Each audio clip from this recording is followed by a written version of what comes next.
It's an opposite field base hit for Will Smith. Turner's headed home. Here's the throw from Harper, not in time.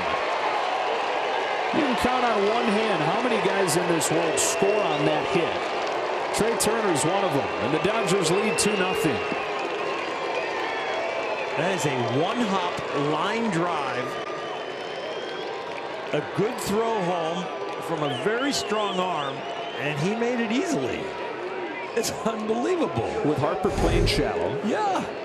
I mean, this is a bullet. Okay, so you read it, make sure now the fielders aren't going to get it.